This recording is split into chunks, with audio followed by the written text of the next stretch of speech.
বাংলাদেশের জ্বালানি খাতে এক ঐতিহাসিক পরিবর্তনের দ্বারপ্রান্তে দাঁড়িয়ে আছে দেশটি। পাবনার ঈশ্বরদীতে নির্মাণাধীন রূপপুর পারমাণবিক বিদ্যুৎ কেন্দ্র কার্যক্রম শুরু করলে বাংলাদেশ আনুষ্ঠানিকভাবে পারমাণবিক শক্তি ব্যবহারকারী দেশগুলির তালিকায় যুক্ত হবে। এটি কোনো সামরিক বা অস্ত্রভিত্তিক অর্জন নয়, বরং এটি বাংলাদেশের বিদ্যুৎ উৎপাদন, প্রযুক্তিগত সক্ষমতা এবং দীর্ঘমেয়াদী উন্নয়নের ক্ষেত্রে একটি গুরুত্বপূর্ণ মাইলফলক।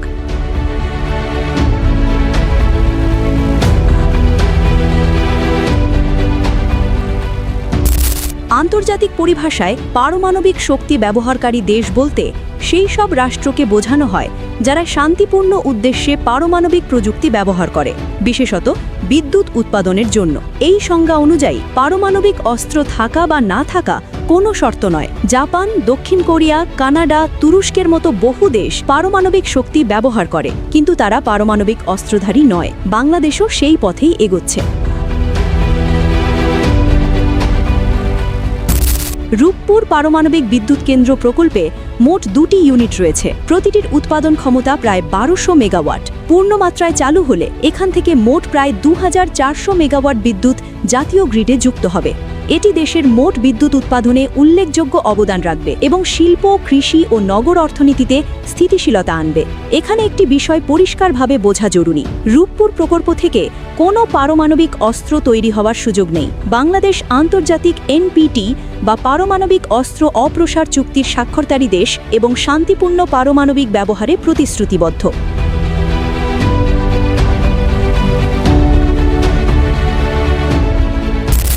এই প্রকল্পে ব্যবহৃত জ্বালানি ইউরেনিয়াম সমৃদ্ধকরণ বা অস্ত্রোপযোগী কোনো কার্যক্রম বাংলাদেশে হচ্ছে না। ব্যবহৃত জ্বালানি চুক্তি অনুযায়ী সরবরাহকারী দেশে ফেরত পাঠানো হবে। তাহলে প্রশ্ন আসে, এই প্রকল্পের মাধ্যমে বাংলাদেশের প্রকৃত লাভ কোথায়?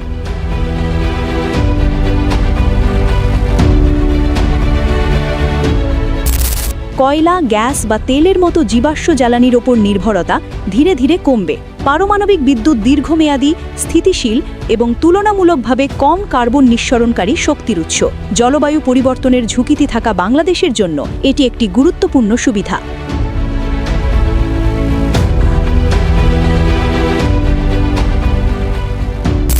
পারমাণবিক বিদ্যুৎ কেন্দ্র পরিচালনার জন্য উচ্চমানের প্রকৌশলী, বিজ্ঞানী ও প্রযুক্তিবিদের প্রয়োজন হয়। এর ফলে দেশের মানব সম্পদ উন্নয়ন, রচনা সংস্কৃতি এবং উচ্চ প্রযুক্তিভিত্তিক জ্ঞান চর্চা বাড়বে।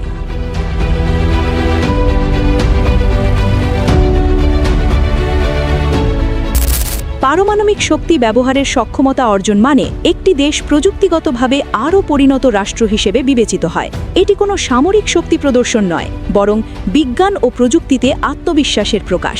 অনেকে প্রশ্ন করেন, বিশ্বের পারমাণবিক শক্তিধর দেশগুলির সঙ্গে তাল মিলিয়ে বাংলাদেশ কি ভবিষ্যতে শক্তিশালী অস্ত্র তৈরি করতে পারবে? বাস্তবতা হল, বাংলাদেশের বর্তমান নীতিমালা, আন্তর্জাতিক অঙ্গীকার এবং প্রকল্প কাঠামো অনুযায়ী এ ধরনের কোনো লক্ষ্য বা পরিকল্পনা নেই। বাংলাদেশ যে শক্তিগুলি অর্জন করতে পারবে সেগুলি মূলত শান্তিপূর্ণ ও বেসামরিক সক্ষমতা, যেমন উন্নত বিদ্যুৎ উৎপাদন ব্যবস্থা, পারমাণবিক চিকিৎসা, শিল্পে রেডিও আইসোটোপ ব্যবহার এবং গবেষণা ভিত্তিক প্রযুক্তি উন্নয়ন।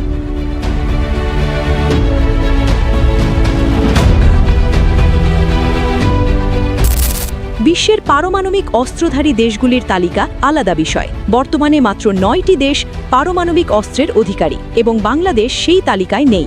রূপপুর প্রকল্পের সঙ্গে এই তালিকার কোনো সরাসরি সম্পর্ক নেই। রূপপুর পারমাণবিক বিদ্যুৎ কেন্দ্র এটি দেশের জ্বালানি নিরাপত্তা, প্রযুক্তিগত সক্ষমতা এবং দীর্ঘমেয়াদী অর্থনৈতিক অগ্রগতির একটি ভিত্তি তৈরি করবে। বিশ্বের পারমাণবিক শক্তি ব্যবহারকারী দেশগুলির কাতারে যুক্ত হওয়া মানে বাংলাদেশ আরও এক ধাপ এগিয়ে গেল শান্তিপূর্ণ, দায়িত্বশীল এবং উন্নয়নমুখী রাষ্ট্র হিসেবে।